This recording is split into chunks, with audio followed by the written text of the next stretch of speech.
Welcome students. See, this is the quick revision of this biomolecules, this chapter. We already completed all the videos you might have seen. So in this video I'm going to only discuss the important questions, okay, the different structures and whatever that exam you are preparing for. So you will be able to revise the things very quickly, and also the questions which I am going to discuss here, all those important questions that will help you in recalling all the whatever the topics we completed. So all those things within few minutes, only 10 to 15 minutes it will take me to complete this, and you also will be able to complete that. So all the answers when you are going to write whatever that explanation is required, so those things also, because you all are knowing that whatever we are studying, so that when we are hearing the things or when we are seeing the things, so that more effective will be. Suppose you are watching this video, so definitely that will be more helpful for you people. That is why let's without any further ado, let's start this. So let's start discussing the questions of this NCERT textbook, the in-text questions also, and very hurriedly we will also talk about the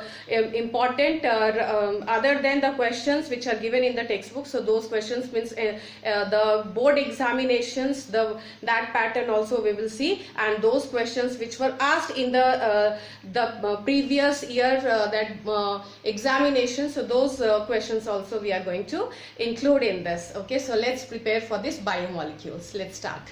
See, the first question is why this glucose and fructose, why they are soluble in water when they are compared to, so corresponding that cyclohexane or the benzene. So these means 6 carbons in that case also we are observing, and here also the glucose is consisting of the 6 carbons, but in that case the solubility is not observed, means they are insoluble. Cyclohexane benzene ये क्यों insoluble है और क्यों ये आपका glucose और fructose क्यों आपका घुल जाता है पानी में? तो इसका रीजन क्या है? Hydroxyl group. तो प्रेजेंस ऑफ हाइड्रोक्सिल ग्रुप, यानी कि ये देख लीजिए छोटा सा आंसर ये लिखा हुआ है. If you want you can take the screenshot and you can also just go through this. Okay, so in this case what I wrote, the hydroxyl group is present. Because of this the hydrogen bonding also will be observed. क्योंकि आपको पता है polar nature है water का, तो यहाँ पे भी आपका ये OH बॉन्ड जो है वो हेल्प करेगा, वहाँ हाइड्रोजन बॉन्डिंग हो जाएगी, इसलिए बहुत आसानी से ये घुल जाएगा पानी में. Okay, next question. In this case you are asked what exactly is the hydrolysis product. Okay, so if you are going to hydrolyze, suppose you are going to hydrolyze this lactose, तो lactose को hydrolyze करने के बाद आपको मिलेगा क्या? तो बहुत आसान, ये देख लीजिए, ये वीडियो में भी आपको पूरा अच्छे से एक्सप्लेन किया हुआ है, पर बहुत क्विकली एक मार्क्स का क्वेश्चन अगर हो तो आप लिखेंगे beta D glucose and beta D galactose. Okay, galactose or glucose, so they are epimer of each other. Okay, आपको बताया था एनोमर और epimer. So this question also if you want you can write down what is enomer. So enomers are they are the isomers so in which the carbonyl carbon, the orientation of hydroxyl group, hydroxyl का अगर orientation आपका carbonyl group में अगर ये बदलाव देखते हैं, तो ये आपका जैसे 2 पार्ट अल्फा ग्लूकोज और beta glucose. So in this case the carbonyl carbon is containing, left hand side में है अगर हाइड्रोक्सिल ग्रुप अगर दिखाया जा रहा है लेफ्ट हैंड साइड में, तो आप लिखेंगे उसे बीटा ग्लूकोज, और राइट हैंड साइड में अगर हाइड्रोक्सिल ग्रुप दिखा रहे हैं तो that will be your alpha glucose. Okay, so alpha glucose and beta glucose. D glucose, because D आपको बताया था D glucose is actually resembling what the in glyceraldehyde, जो लास्ट आपका एसिमेट्रिक कार्बन या कायरल कार्बन में अगर बदलाव hydroxyl group का देखने को मिले तो वो होगा आपका रीजन डी के लिए. डी और एल फॉर्म, मतलब आपको if you want I'm actually showing you here, जैसे आपका CHO, this is COH और यहाँ H, और ये है आपका CH2OH. ये ग्लिसरल्डिहाइड में बहुत ध्यान से देखिएगा, ग्लिसरल्डिहाइड में अगर ये राइट हैंड साइड पे है OH तो इसे कहें, ये वाला जो पार्ट है इसे कहेंगे हम D form. okay, D form. And if so I hope you noted down this, so I'm telling you L form. L form में ये OH और ये आपका यहाँ पे आपका OH अगर हो तो this will be called as L form. तो because this glucose is resembling this D form of glyceraldehyde, that is why glucose we are writing D glucose. Every time you might have noticed that D glucose we are writing. Okay, so this is only the reason, because it is resembling this glyceraldehyde के D form से resemble करने के कारण इसे glucose D word we are writing, जिसका कि optical activity से कोई लेना देना नहीं है. The laevo rotatory dextro rotatory से कोई मतलब नहीं है. यहाँ पे सिर्फ ओरिएंटेशन आपका OH का राइट हैंड साइड है, लेफ्ट हैंड साइड है, उसके ऊपर डिपेंड कर रहा है आपका डी और L form. D capital, L भी कैपिटल, ध्यान रखिएगा. Okay, now next is see why this hydroxylamine. Okay, when we were actually talking about the structure of glucose, जब हम स्ट्रक्चर की बात कर रहे थे तब हमने देखा था कि हाइड्रोक्सिल के साथ ग्लूकोज अगर रिएक्ट करे तो oximes ग्लूकोक्साइम was formed.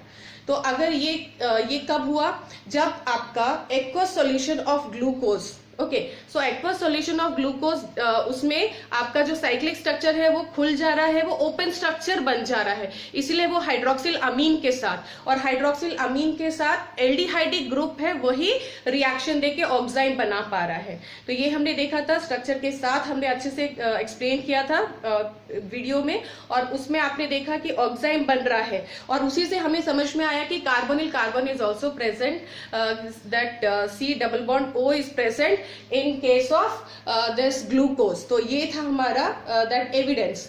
But when pentacetate was formed, okay, so pentacetate बनने के बाद हाइड्रोक्सिल अमीन के साथ उसका रिएक्शन हो नहीं पा रहा था. तो what was the reason for this? यहाँ पे ये रीजन है कि वो पेंटाएसिटेट जो है वो क्योंकि यहाँ पर साइक्लिक स्ट्रक्चर में ही रहेगा, वो ओपन स्ट्रक्चर में आएगा ही नहीं. अगर वो ओपन नहीं होगा तो उसका जो एल्डिहाइडिक ग्रुप है वो फ्री नहीं हो पाएगा, और इसीलिए ये आपका ऑक्साइम दे नहीं पाएगा. तो ये रिएक्शन क्यों नहीं देता है, ये आपको क्वेश्चन पूछा गया है. ये सारे एनसीईआरटी टेक्स्ट बुक के क्वेश्चंस है, देख लीजिएगा. Intext questions and NCERT exercise questions, all questions are included. Okay, so ये था आपका रीजन पेंटाएसिटेट का, because it was not giving you cyclic this open structure. Okay, now melting point and solubility of amino acids. Okay, so the answers which we already discussed, so I'll keep on rubbing that, because sufficient space I will get, because many questions are there in which the structure is very important, so I need to show you the structure to make you understand more clearly. Okay, so ये जो part था ये theory part है, ये already हम कर चुके हैं, तो ये आपको ये क्लियर होगा, इसीलिए यहाँ से ये theory पार्ट ही आपको इस एक्सप्लेनेशन ये काफी है. स्ट्रक्चर की मदद जहाँ लेनी होगी वहां पे आपको structure I'll tell you. Okay, so let me rub this.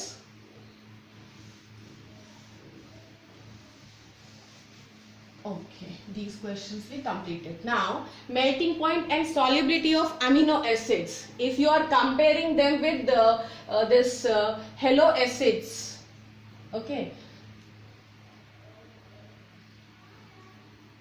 So halo acids means what? HX. Okay, halo acids क्या है? HX. HCl, HBr, HI. So these are actually the halo acids. So in this case you are observing what?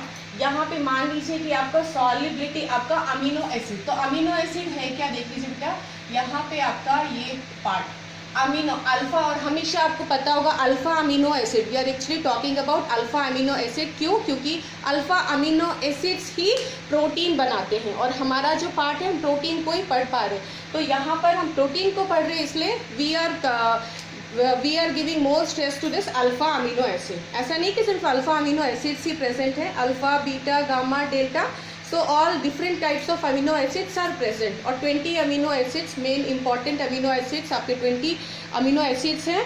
तो वहाँ पे हम ज़्यादातर हम stress दे रहे हैं अल्फा अमीनो एसिड. देख लीजिए अल्फा अमीनो एसिड है क्या चीज़, यहाँ पे COOH, दिस कार्बन मीन्स ये आपका functional group, primary functional group, इससे जुड़ा हुआ next adjacent carbon, this will be called as alpha carbon. Alpha carbon से ही जुड़ा है आपका ये NH2, तो this is amino group and this is H और R, so this is complete that structure of amino acid. तो यहाँ पे R आपका बदल जाएगा, तो ये आपका अमीनो एसिड चेंज हो जाएगा। So we will also talk about the different classification of amino acids and many more questions. Question की मदद से ही ये सारा पार्ट हम पूरा कंप्लीट करेंगे। अभी हमारे यहाँ पे देख लीजिए सॉल्युबिलिटी, ये HX का यहाँ उससे कंपेयर अगर किया है, मतलब HX का सॉल्युबिलिटी वाटर में और अमीनो एसिड का अगर देखा जाए तो ये अमीनो एसिड क्यों बहुत ज़्यादा सॉल्युबल है वाटर में, उसके लिए रीज़न क्या होगा बेटा, यहाँ पर देख लीजिए this see this is acid, the nature of acid will be what, to release this H plus ion, ये प्रोटॉन को रिलीज करने की टेंडेंसी, और यहाँ पे क्या होगा दिस नेगेटिव चार्ज मीन्स ये ionic that part I am showing you, ये H प्लस इसने रिलीज किया, और ये जो H प्लस है because this NH2 is having what basic that tendency basic nature of this amino group, we all are knowing this, और ये क्या है लिविस बेस की तरह एक्ट करेगा, और इसका जो टेंडेंसी होगा वो क्या होगा, एक एक्सेप्ट करने का this proton which was released, so this will be accepted by this H plus, और ये जो पार्ट है ये आपका यहाँ पे देख लीजिए ये पॉजिटिव और ये नेगेटिव, सो इसी को हम कहते हैं ज्विटर आयन। एक और क्वेश्चन भी है आपका, व्हाट इज ज्विटर आयन, तो इसके लिए बहुत ढंग से देखिएगा, this is called as zwitter ion. Negative और पॉजिटिव दोनों आयन देख लीजिए, नेगेटिव पॉजिटिव दोनों आयन एक ही मॉलिक्यूल अमीनो एसिड में प्रेजेंट है, और इसी को हम कहेंगे zwitter ion. I hope you understood. Okay, now because this polarity we all are knowing that water is a polar that molecule, so polar nature होने की वजह से वहाँ आसानी से ये क्योंकि यहाँ negative positive, so these ions will be readily soluble in case of this water, okay, and melting point also will be more in this case, because we all are knowing that because of this ionic electrostatic force of attraction will be more in case of this amino acids as compared to the halo acids. So this will be the reason for this amino acid to have more higher melting point and also more solubility. Okay, so this was the answer. I hope you understood. So next is, let's rub this part also.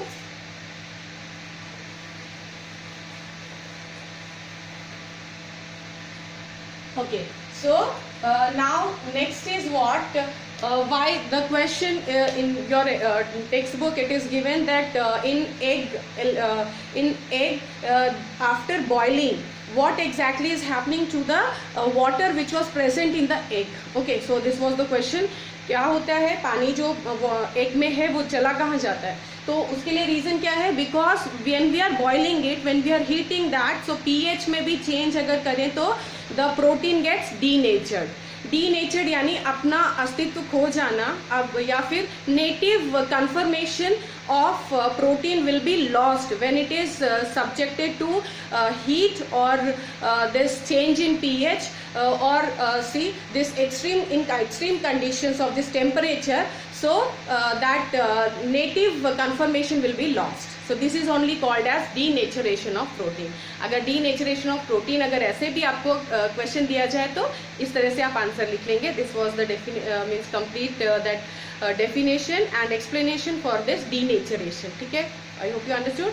उसके बाद आप लिखेंगे कि जो पानी उसके अंदर गया कहाँ, तो you will see that because this coagulation of this protein is protein, कौन सा protein, albumin is present, albumin protein is present in the egg.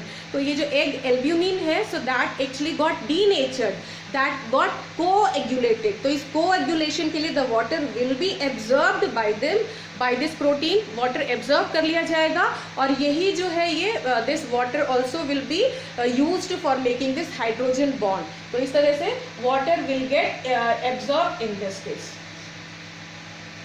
So this was the answer. I hope you understood. I explained you nicely. Okay. And next is what? Vitamin C. In the textbook it is asked that why this vitamin C cannot be stored in your body. So what will be the answer for this? The vitamin C is not going to be stored in the body because it is water soluble, and because it is water soluble, so it will be excreted in the urine only. Okay, so this very simple logic is behind this. So next is question. Okay, when thymine, okay, when it is when the nucleotide containing this thymine, okay, when that will be hydrolyzed, so what will be the hydrolysis product? आपको मिलने क्या वाला है? अगर आप thiamine अगर present है आपके डीएनए में, तो आपको मिलेगा क्या? तो आपको इसमें यहाँ देख लीजिए, आपको मिलने क्या वाला है यहाँ पे? सबसे पहले तो डीएनए और आरएनए, थोड़ा सा और एक बार फिर से समझ लीजिए इसको, और हम अच्छे से difference also next question in which DNA and RNA, so those point of difference in detail we are going to study. अभी थोड़ा सा देख लीजिए DNA और RNA, इनके बीच में डिफरेंस क्या है? ये जो राइबो, यहाँ पर देख लीजिए deoxy ribo nucleic acid, we are saying this nucleic acid, ये है आपका DNA, and ribo nucleic acid, ribo nucleic acid. Okay, so in this case, suppose this is your, see, this is ribose sugar, this pentose sugar. Okay, so in this case you are having what? Same CH2OH, इस तरह से, फिर ये H. Okay, same आपका वैसे ही HOH HOH, like that you are going to show this HOH and here OH, this. Okay, now see, in this case you are going to show this because this is beta part, that is why we are going to show beta. So ये OH और OH ये एक साथ रहेगा, देख लीजिएगा, and here also you are having, because this is beta part है, तो ध्यान रखिएगा ये OH ऊपर. तो इस तरह से आपका this is राइबोस शुगर. बहुत ध्यान से देख लीजिए ये वाला पार्ट, यहाँ क्या लिख रही हूँ, ये आपका CH2OH, फिर ये OH है, ये इसको हटाती हूँ, क्वेश्चन भी हो चुका है हमारा. Let's rub this. देखिए ये जो पार्ट है ये है आपका, ये पेंटोस शुगर, ये राइबोस शुगर. अब यहाँ से OH देखिएगा, ये पार्ट बहुत ये क्लियरली दिख रहा होगा आपको. अब यहाँ से ये जो पार्ट है इसमें ये है राइबोस शुगर, इसमें राइबोस शुगर है, ये डीऑक्सी राइबोस. तो इस पूरे का पार्ट यहाँ राइबोस शुगर जो है, एक और बार ये आपको पूरा अच्छे से क्लियरली बना के बताती हूँ. यहाँ पे ये हो गया आपका राइबोस शुगर, ये CH2OH, ये आपका पार्ट यहाँ पे ये OH, यहाँ पे भी OH, क्योंकि ये बीटा पार्ट है, बीटा राइबोस, तो we are going to write. यहाँ भी देख लीजिए कार्बन नंबर 1 है जहाँ पे OH group, the OH group will be at the top I am writing because right this will be at left hand side. Okay, so this is beta part. हम alpha part में we were writing this OH here, but in this case we are going to write this OH on the top. तो ध्यान से देखिए, this is actually the ribose sugar. So ribose sugar is present in RNA. देख लीजिए ये part, ribose sugar इसमें present है, और यहाँ पे deoxy, we are actually saying what, this is beta D, then 2-deoxy ribose sugar. So this is present in case of D. देख लीजिए, अब डीऑक्सी का मतलब है रिमूवल, डी मतलब रिमूवल, और ऑक्सी यानी ऑक्सीजन, तो ऑक्सीजन का removal from this ribose sugar. Okay, so this will be, because this main part, because of this only the DNA got the name, the deoxyribonucleic acid we are saying. तो deoxy यहाँ से देख लीजिए, जो second part है आपका यहाँ first ये कार्बन नंबर 1 और यहाँ पे हम इसको अभी न्यूक्लियोटाइड का भी आपको बताऊंगी, तब यहाँ पे हम नंबरिंग कैसे करते हैं 1 dash 2 dash 3 dash 4 dash and 5 dash like that we are showing dash we are showing. Why? Because in base also nitrogenous जो base है उसके कार्बन को भी हम 1 2 3 4 नंबरिंग करेंगे in order to remove get rid of because we want to get rid of all kinds of confusion. तो हम उसको confusion को हटाने के लिए 1 dash 2 dash like that we are writing 1 2 3 4 क्योंकि हम नाइट्रोजनस बेस में कार्बन्स को हम मार्क करेंगे 1 2 3 4 नंबर करेंगे और इसीलिए यहाँ पे 1 dash 2 dash. Okay, so this was I was actually talking about the nucleotide. Okay, the nucleotide में क्या क्या है आपका ये शुगर राइबोज शुगर एक बेस और phosphoric acid. So that structure also I am going to show you. अभी आप सिर्फ यहाँ पे ध्यान दे दीजिए, ये यहाँ पे हमारा हाइड्रोलिसिस के बाद बनने क्या वाला है डीएनए को अगर क्योंकि देख लीजिए यहाँ पे आपका एडेनिन थाइमिन साइटोसिन और guanine. So ATCG like that we are having 4 आपका ये नाइट्रोजनस बेस में 4 हमारे पास एक कॉम्प्लीमेंट्री AT मतलब हमेशा एडेनिन थाइमिन के साथ और साइटोसिन हमेशा ग्वाइनिन के साथ पेयर अप करेगा.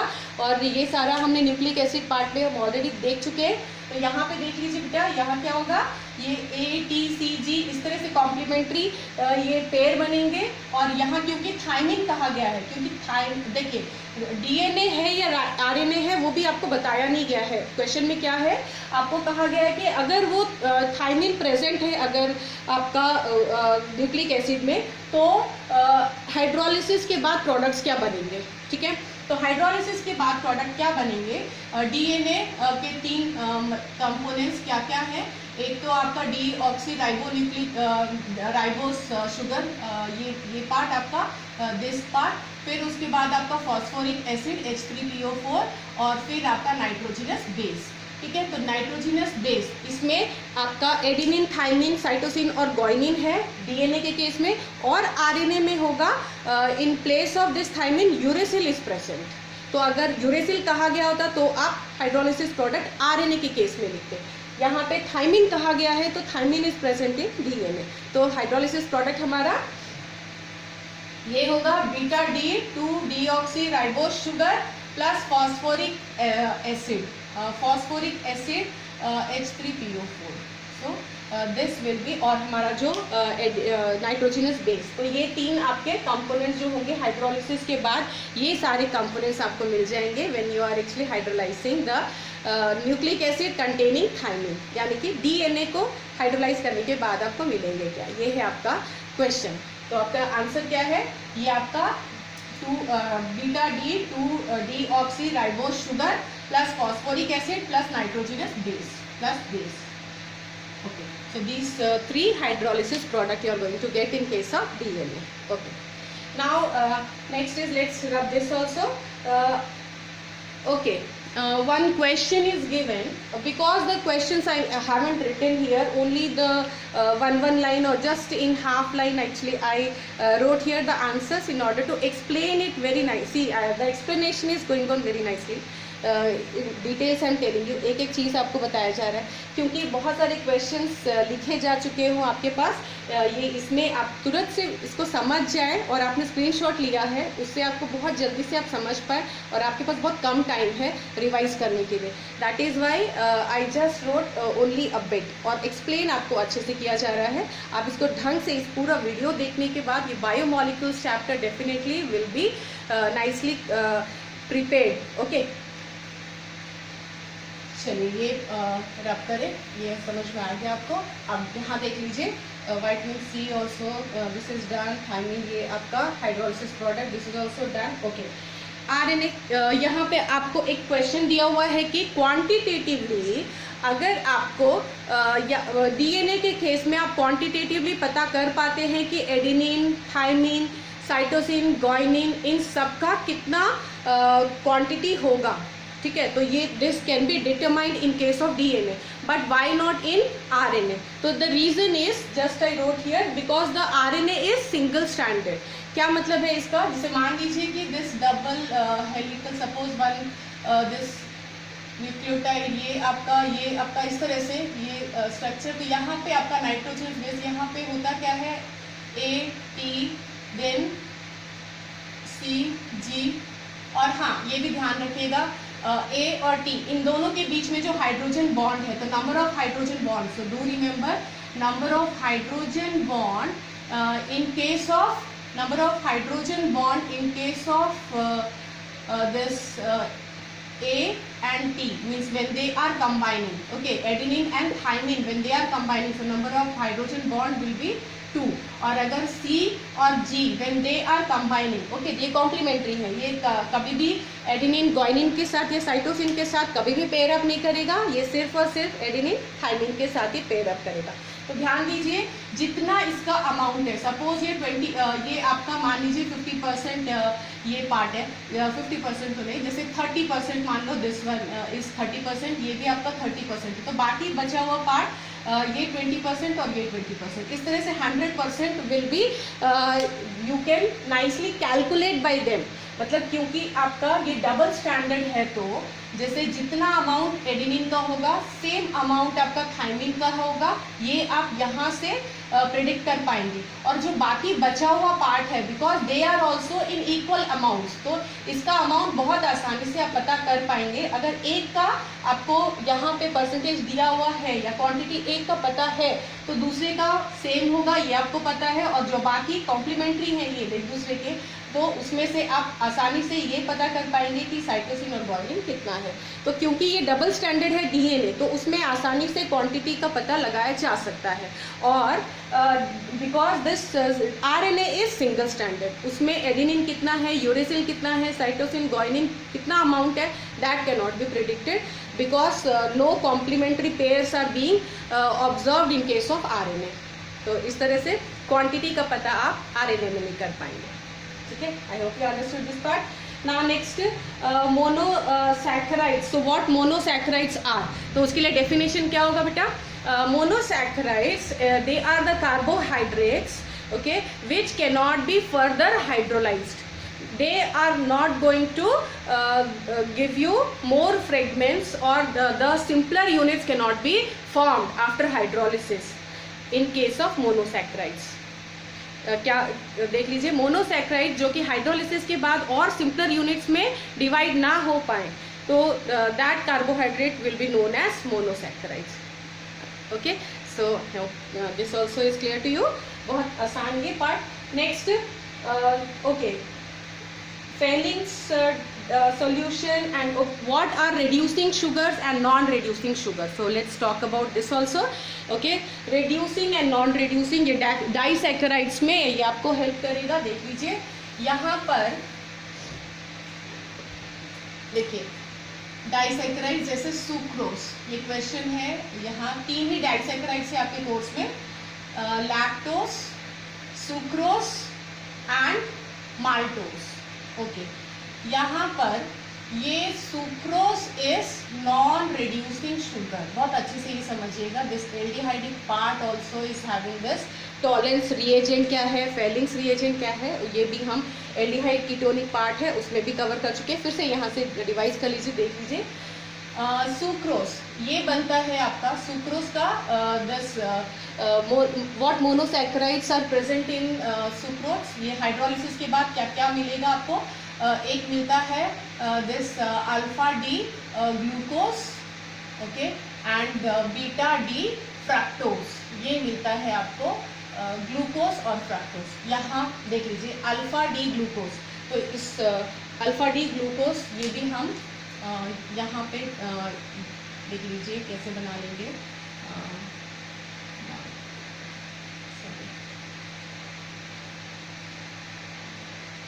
Like this. ओके, तो दिस इज पायरेनोल स्ट्रक्चर, ये है आपका पायरेनोल स्ट्रक्चर ग्लूकोज का।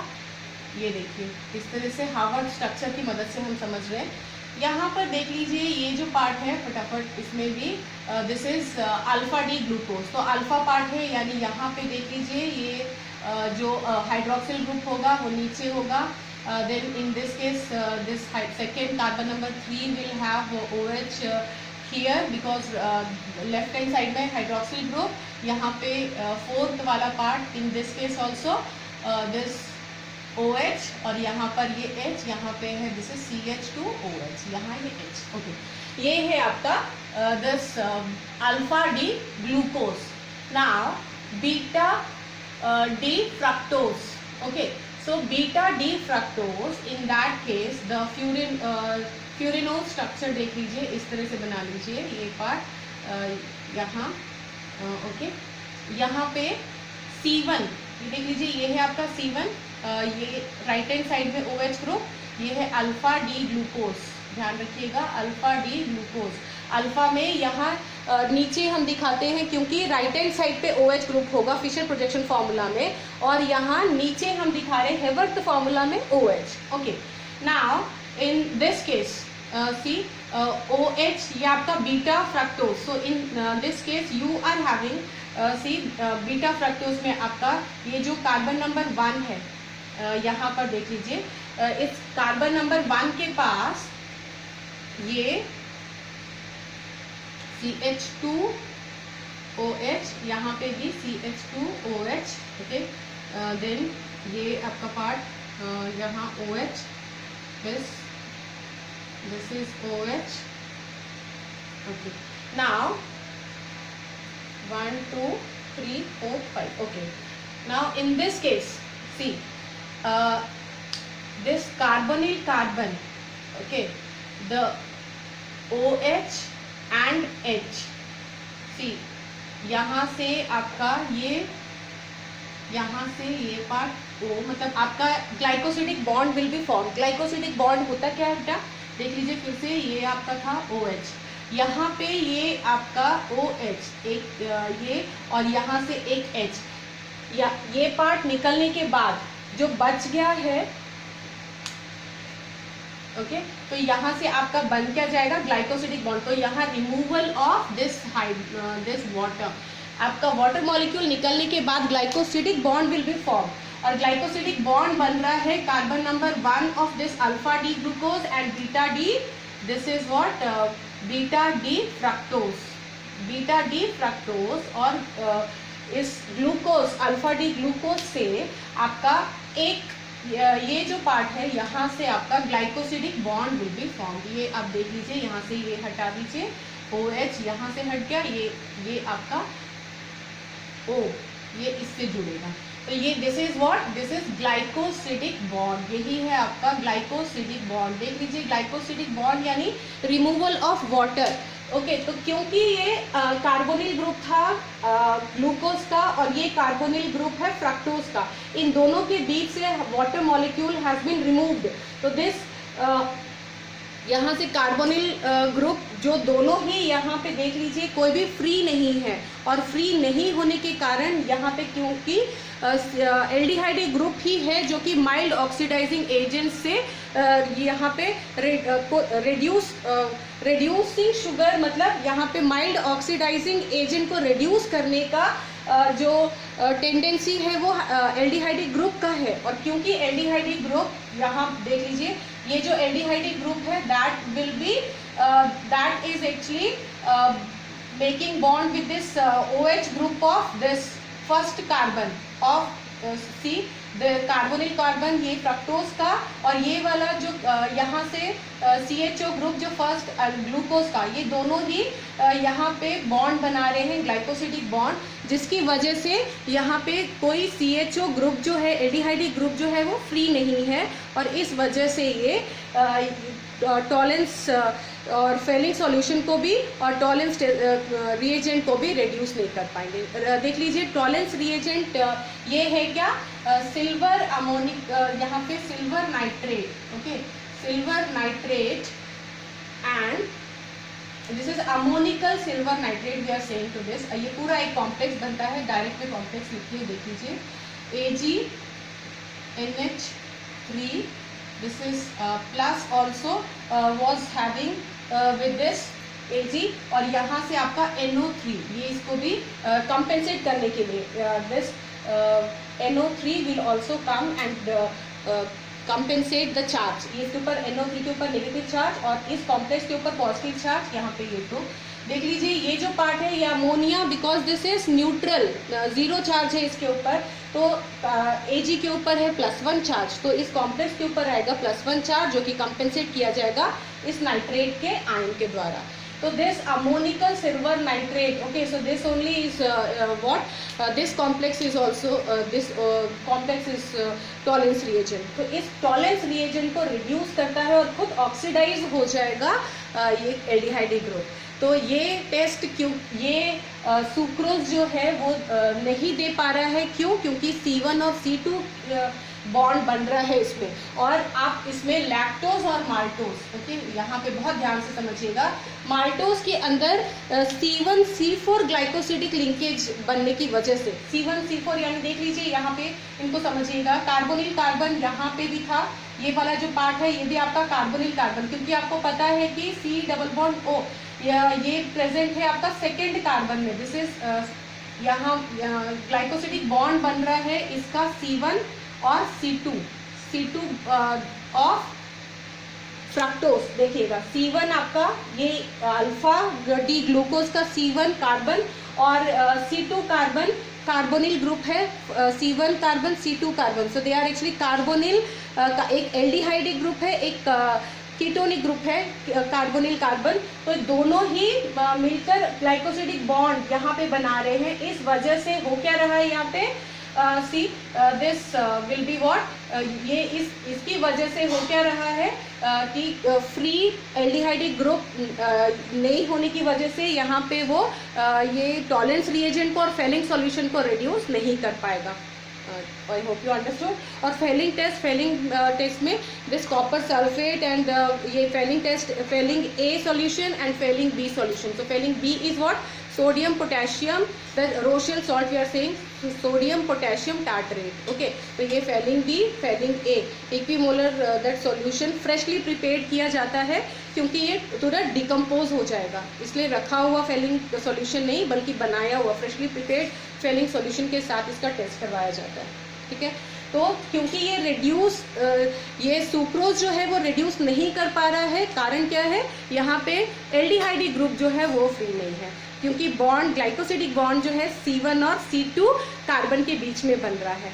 और ध्यान रखिए C1 और C2 दोनों ही कार्बोनिक कार्बन थे, और यही चेंज ला सकते हैं, ये टेस्ट दे सकते हैं। तो ये टेस्ट, क्योंकि ये दोनों तो आपस में ही साइक्लाइजेशन में इन्वॉल्व हो रहे हैं, और ये तो फ्री है नहीं CHO group, that is why this Tollens test और फेलिंग टेस्ट ये दे नहीं पाएंगे। तो इसीलिए हम कहेंगे कि they are not reducing sugar, ये नॉन रिड्यूसिंग शुगर में आएंगे कौन, सुक्रोज। और दूसरा क्या है आपका रिड्यूसिंग में आता है लैक्टोज और माल्टोज। तो सिंपल ऐसे ही आपका देख लीजिए, लैक्टोज में अभी मैंने आपको मोनोसैकेराइड यूनिट्स लिख के बताया था, बीटा डी गैलेक्टोज और alpha D glucose. Actually they are what showing you, आपको क्योंकि रिवाइज कराना, this only was my motto, so let's I am going to help you for this. देख लीजिए, अब आपको कुछ और उठाने की जरूरत नहीं, देख लीजिए सिर्फ लैक्टोज जो है, मैंने आपको बताया कि ये है बीटा डी गैलेक्टोज। गैलेक्टोज और लैक्टोज,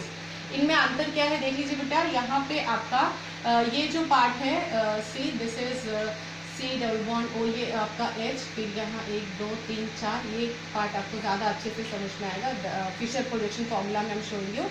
ये first carbon, this is second carbon, OH यहाँ, थर्ड कार्बन में OH यहाँ, ये पार्ट 4, सॉरी दिस इज 1 2 3, हाँ ठीक है ये, और यहाँ पर आपका दिस वाज, ये था आपका ग्लूकोज, ओके, ये था ग्लूकोज।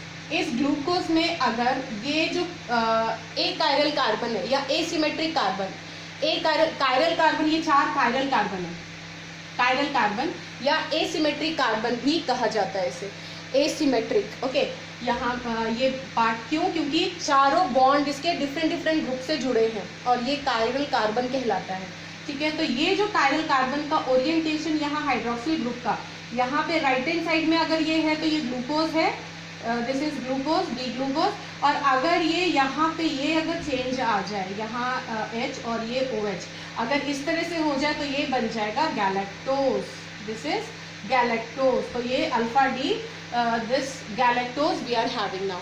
तो ये अल्फा डी जैसे सेम आपका हार्वर्ड फॉर्मूला में जैसे अभी बताया मैंने, वैसे ही इनमें भी ग्लाइकोसिडिक बॉन्ड बनेगा, बट लेकिन ग्लाइकोसिडिक बॉन्ड किसके बीच में बन रहा है यहाँ बेटा, C1 ऑफ दिस C1 इसका गैलेक्टोज का एक दूसरा बीटा डी ग्लूकोज, यहाँ पे बीटा डी ग्लूकोज होगा और beta D galactose, alpha D, sorry this is alpha D,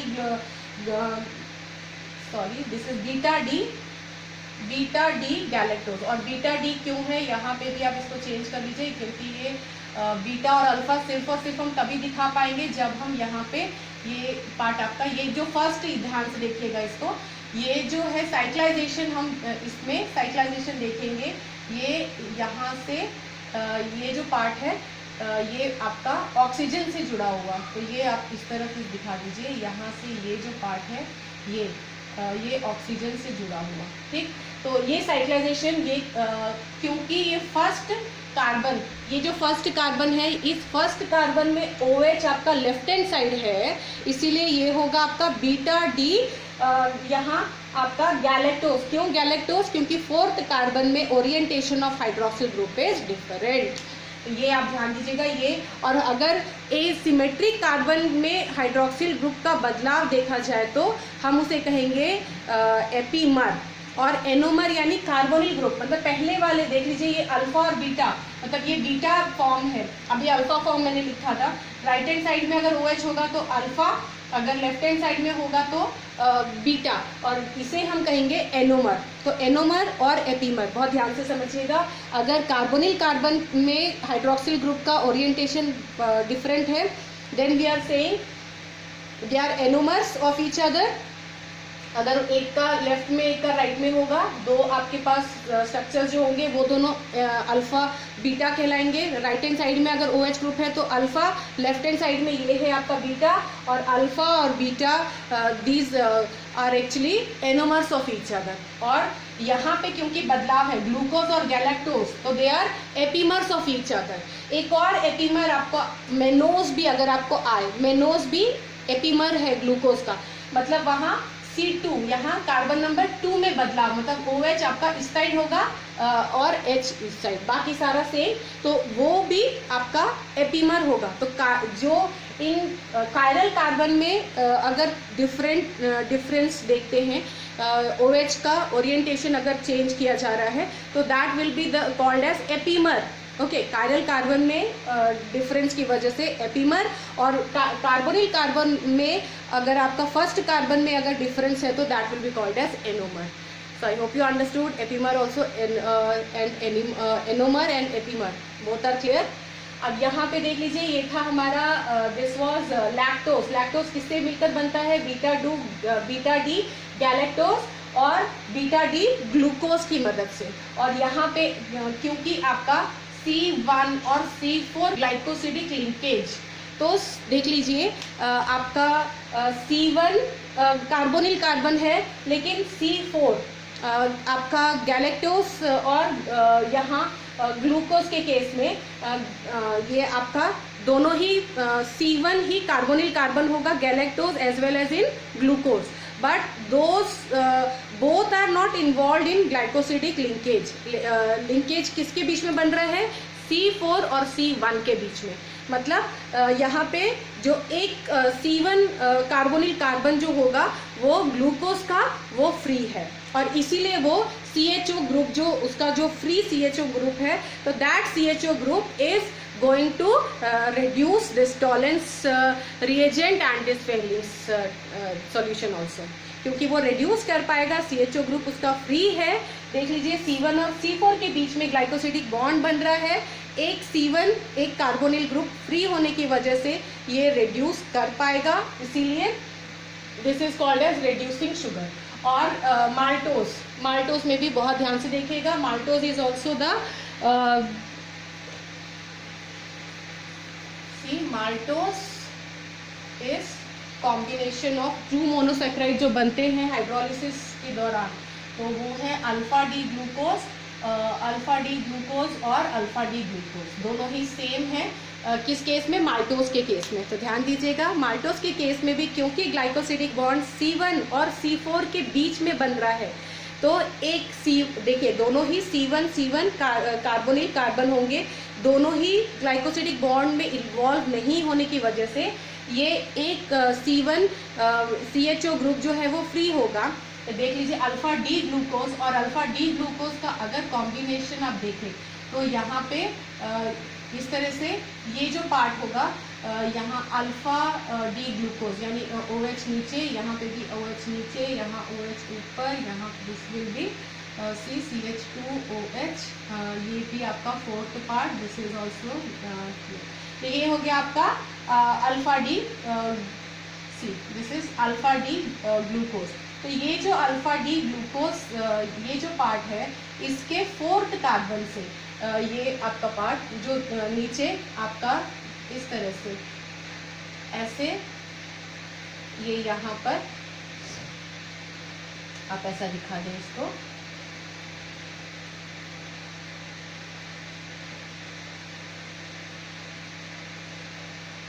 इस तरह से।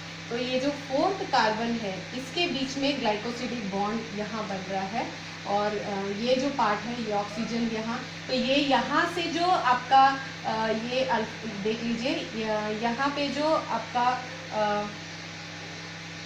ये वाला जो कार्बोनिल कार्बन यहाँ पे प्रेजेंट है, तो ये फ्री है। देखिए C1 और C4 के बीच में ग्लाइकोसिडिक बॉन्ड बन रहा है, C1 ये यहाँ पर ये इसका C1 फ्री है, और इसीलिए ये यहाँ एल्डिहाइड, ये जो एल्डिहाइडिक पार्ट क्योंकि इसका फ्री है तो ये यहाँ पे रिड्यूस कर पाएगा, टॉलरेंस टेस्ट ये दे पाएगा, फेलिंग सॉल्यूशन को और टॉलरेंस को, रिएजेंट को ये रिड्यूस कर पाएगा, इसीलिए we are actually calling this as reducing sugar.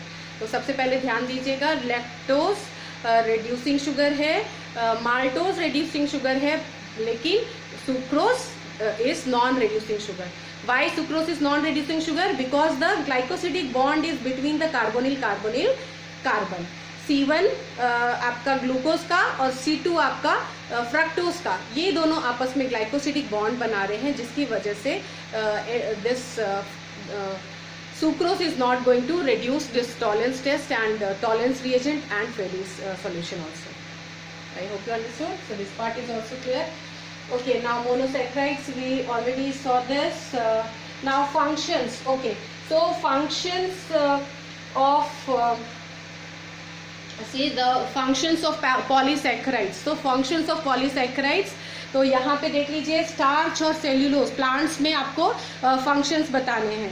तो स्टार्च का फंक्शन क्या है देख लीजिए बेटा, starch is serving as the storage that will be the store, means storage will be done in this. So ये आपका यहाँ पे स्टार्च आपका स्टोरेज मॉलिक्यूल की तरह काम करेगा, और आपका ये जो सेल्यूलोज है, okay, so cellulose, this also will be present in very large amount in plants. In plant kingdom this cellulose is found in large amount, so this cellulose also will be used in what,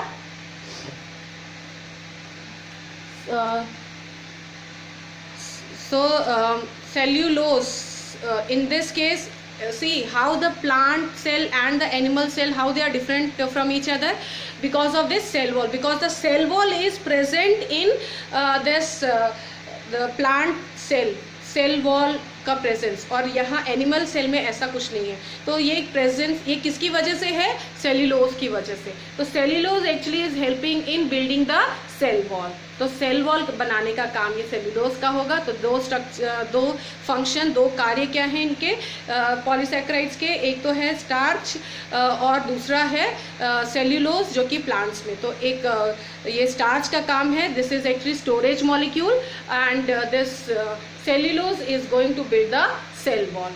Okay, so I'm rubbing this whole part. Okay, so now few more questions, and the structure also is required, that is why I'm going to show you this. Okay, now the next So you are asked to classify the few examples you are given, उसको आपको monosaccharide और disaccharide में बताना है. तो disaccharide same आपके तीन ही हैं, सुक्रोज, लैक्टोज, माल्टोज. ये आपके डाइसैक्राइड हो गए. इसमें आपको दिया गया है, बुक में आपको दिया हुआ है सिर्फ माल्टोज और लैक्टोज जो कि डाइसैक्राइड है, बाकी सारे आपके मोनोसैक्राइड्स हैं. ठीक है, so this is also written. Now next is linkage. Okay, so glycosidic linkage. What exactly this glycosidic linkage? What is glycosidic linkage? Okay, तो क्या है यहाँ पे glycosidic linkage? That actually is I just showed you with the help of example, diagram, everything I showed you कि वो दिखता कैसे है. ग्लाइकोसिडिक बॉन्ड अभी बताया मैंने. कंडेंसेशन, ये यहाँ पे this bond is what formed between two monosaccharide. जैसे मान लीजिए अभी मैंने दिखाया ग्लूकोज और गैलेक्टोज के बीच में, या अल्फा डी ग्लूकोज और अल्फा डी ग्लूकोज के बीच में. तो यहाँ पे two monosaccharides are linked together, they are joined together by this glycosidic bond, and in this case the loss of water. So monosaccharides are going to combine with each other through this oxygen, एक OH और H removal, यानी कि H2O का removal, loss of water. So loss of water molecule, and with the help of this oxygen the two monosaccharides will be joined. दो monosaccharides join हो रहे हैं oxygen की मदद से, और वाटर मॉलिक्यूल यहाँ से निकल चुका है. So this was glycosidic bond. I hope you understood ये linkage. उसके बाद next is carbohydrates. Carbohydrates are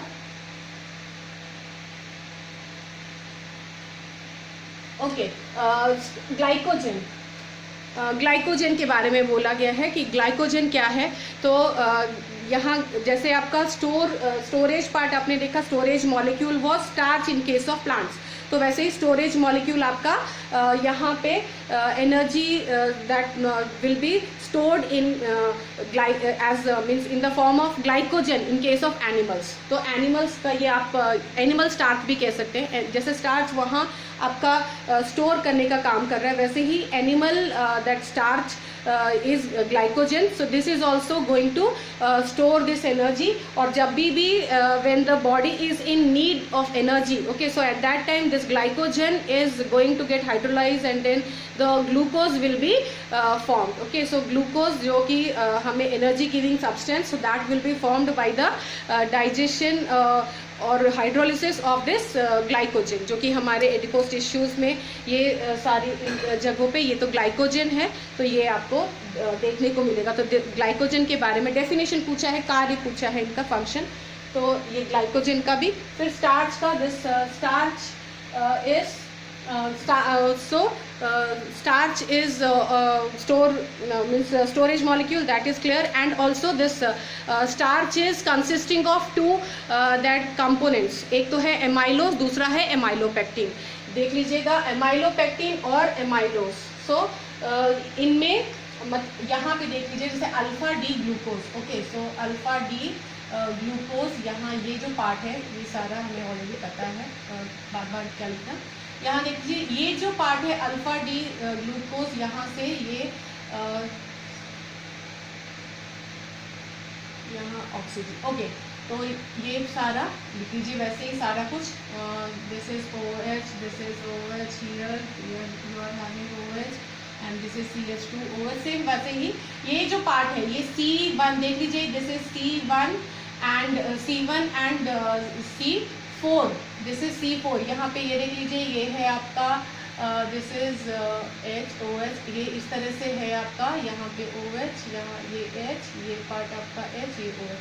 ये देख लीजिए ये एक आपका अल्फा डी ग्लूकोज, ये भी अल्फा डी ग्लूकोज. तो C1 और C4 ये यहाँ पे ग्लाइकोसिडिक बॉन्ड बनाएंगे. ग्लाइकोसिडिक बॉन्ड बहुत बार आपको अभी बता ही चुके हैं. क्या होगा, OH और H यहाँ से निकल के H2O निकल गया और बच क्या गया यहाँ पे ये आपका ऑक्सीजन की मदद से ये दो मोनोसैक्राइड जुड़ गए. C1 और C4 कार्बन यहाँ इन्वॉल्व है. तो this the whole part. Okay, so ये पार्ट आपका ये इस तरह से ये एमाइलोज पार्ट ऑफ स्टार्च, ये एमाइलोज पार्ट इस तरह ये हो गया आपका. ठीक है. और एमाइलोपेक्टिन, तो एमाइलोपेक्टिन क्या है, यहाँ पर देख लीजिए, दिस वॉज 1 2 3 4, ये इसमें 1 2 3 4 5 6, तो यहाँ ये जो सिक्स्थ, शो यू, ये आपका जो पार्ट है, जैसे ये है आपका यहाँ CH2OH, ये जो 1 2 3 4 5 और 6, ये जो सिक्स्थ कार्बन है, okay, so this is also having what, this OH। तो यहाँ ये इसका ये पार्ट, ये ऑक्सीजन की मदद से अगर ये जुड़ जाए, फिर देख लीजिए यहाँ पे 1 2 3 4 5 6, यहाँ पे देखिए ये 1, ये 1, ये 2 3 4 5 6, सेम ये सारा कुछ, ये इस तरह से अगर ब्रांचिंग दिखाए, मतलब अलोंग विथ, देखिए अमाइलोज क्या है फिर से समझिएगा, अगर ये alpha D glucose the 2 monosaccharides, if they are combined with this glycosidic bond, यह ग्लाइकोसिडिक बॉन्ड से अगर ये जुड़े हैं, तो C1 और C4 carbons are involve in this linkage, okay, and if this C1, okay, in this case यहाँ पे आपका C1 of this and C6 of another that monosaccharide, या फिर यहाँ पे देख लीजिए ये है आपका C6, मतलब 1 2 3 4 5 और 6, तो sixth carbon if it is bonded with another alpha D that glucose, so this will be the case of what, this will be the case of amylopectin, okay. Amylose यानी सिर्फ इतना अगर था 1,4,1,4 लिंकेज, C1 C4 लिंकेज अगर है, सिर्फ इस तरह से जो लीनियर चेन बन रही है, ये होगा आपका यहाँ पे अमाइलोज। और अगर ये ब्रांचिंग, मतलब फिर से इसकी और ब्रांच जुड़ जाए अल्फा डी ग्लूकोज के साथ, then we are going to say this amylopectin, ठीक। तो ये जो पार्ट है ये अमाइलोपेक्टिन हुआ। और नेक्स्ट जो पार्ट है, मतलब ये दिस वाज अमाइलोपेक्टिन, अमाइलोज यानी linear chain of this alpha D glucose alpha D glucose alpha D glucose like that. और ये यहाँ पे अगर ये फिर 1 और 6 carbon if it is bonded again, means ये ब्रांचिंग अगर दिखाई दे, तो वो होगा आपका अमाइलोपेक्टिन। तो दो कंपोनेंट्स हैं, अमाइलोज और amylopectin. I hope it is clear.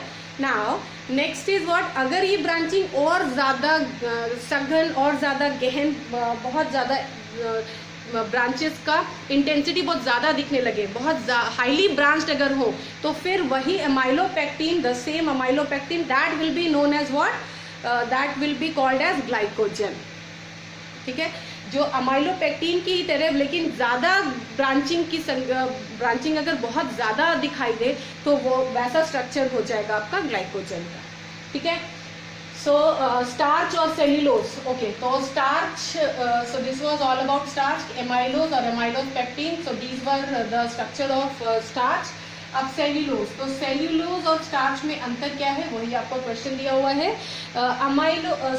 In this case cellulose में, तो सेल्यूलोज में so beta D glucose will be see the linear chain of alpha D glucose was present in starch, इसमें cellulose में होगा beta D glucose, C1 C4 same वैसे ही glycosidic bond C1 C4 के बीच में बीटा डी ग्लूकोज होगा, that's it. यहाँ पे आपका अल्फा डी ग्लूकोज था, अब beta D glucose in case of cellulose, this only is the difference. बाकी इसी तरह से होगा linkage, okay. Next is alpha D glucose hydrolysis, okay, hydrolysis product of sucrose lactose, ये हम ऑलरेडी कर चुके हैं। Then structure of starch and cellulose, that also I explained here. Okay, reaction of, हाँ इसे भी देख लीजिए, I'm rubbing this, I hope you noted down, taken the screenshot also. Okay, now देखिए, so this is the last part, ये reaction है आपका, पहला दिया हुआ है कि how this glucose is going to react with this prolonged heating with HI।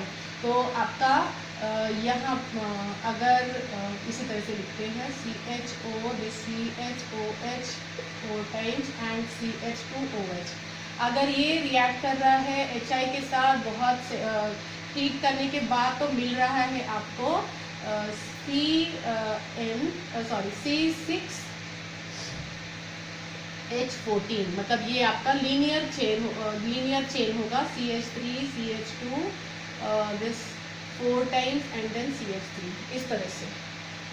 तो ये नॉर्मल हेक्सेन का मिलना, ये है आपका रिएक्शन, आपको याद होगा।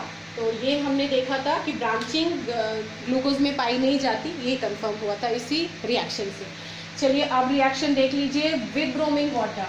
तो रिएक्शन ऑफ दिस ग्लूकोज, तो यहाँ से आपका ये हो simple, I am actually not writing mean same, ये आपका ग्लूकोज है, इसी को हम रिएक्ट करवा रहे हैं ब्रोमीन वाटर के साथ। और यहाँ लिख रही हूँ, देख लीजिए प्रोडक्ट क्या होगा बेटा, ये आपका COOH और बाकी सब एज इट इज रह जाएंगे। Bromine water mild oxidizing agent है और यहाँ पे हमारा बनेगा CH2OH। ठीक है, देख पा रहे हो, ये पार्ट दिख रहा है बेटा? ओके, तो ये देख लीजिए, ये रिएक्शन हुआ ब्रोमीन वाटर के साथ, माइल्ड ऑक्सीडाइजिंग एजेंट है ब्रोमीन वाटर, इस वजह से सिर्फ और सिर्फ एल्डिहाइडिक पार्ट आपका ऑक्सीडाइज होगा, COOH में बदलेगा। और यही पार्ट अगर मान लीजिए ये आप रिएक्शन करवा रहे हैं HNO3 के साथ, तो देख लीजिए, if I am writing here, will you be able to see this product? तो यहाँ से नहीं, शायद नहीं दिखेगा, तो यहाँ देख लीजिए, ये आपका HNO3 के साथ अगर रिएक्ट करें तो product I am writing here, ये देखिए यहाँ क्या बनेगा आपका, ये COOH CHOH होल 4 टाइम्स, ये आपका COOH, ये मिल जाएगा आपको सैकरिक एसिड, दिस इज सैकरिक एसिड, और ये हो जाएगा आपका ग्लूकोनिक एसिड। तो ग्लूकोनिक एसिड, और फर्दर अगर इसी ग्लूकोनिक एसिड को HNO3 के साथ रिएक्ट करवाएं तो that also will give you saccharic acid. तो सैकरिक एसिड बहुत स्ट्रॉन्ग ऑक्सीडाइजिंग एजेंट है HNO3, इसीलिए ये प्राइमरी अल्कोहल जो कि CH2OH है, इसको भी ऑक्सीडाइज कर पाने की क्षमता रखता है। सो आई होप यू अंडरस्टूड। देख लीजिए फिर से पूरा, HI के साथ रिएक्शन अगर अल्कोहल का करवाया गया तो हमें मिला नॉर्मल हेक्सेन, जो कि बताता है कि ब्रांचिंग इज नॉट ऑब्जर्व, ये ब्रांच स्ट्रक्चर नहीं है ग्लूकोज का, ये हमें पता चला इसी रिएक्शन से। दूसरा, ब्रोमीन वाटर के साथ रिएक्ट करने के बाद ग्लूकोनिक एसिड मतलब CH2OH that will remain as it is, और यहाँ सिर्फ COOH जो है वो आपको CHO जो है ऑक्सीडाइज होकर COOH में बदलेगा। और यही ग्लूकोनिक एसिड अगर इसको भी HNO3 के साथ रिएक्ट कर रहा है तो same saccharic acid we are going to get. तो सैकरिक एसिड कैसे मिला? COOH मतलब CH2OH जो प्राइमरी अल्कोहल प्रेजेंट था इधर, वो भी आपका बदल जाएगा COOH में, वो भी ऑक्सीडाइज हो जाएगा carboxylic acid, carboxylic acid. So this was all about the reactions. So this was the revision part, and few more reactions we are having, so that also we are going to discuss. Thank you so much.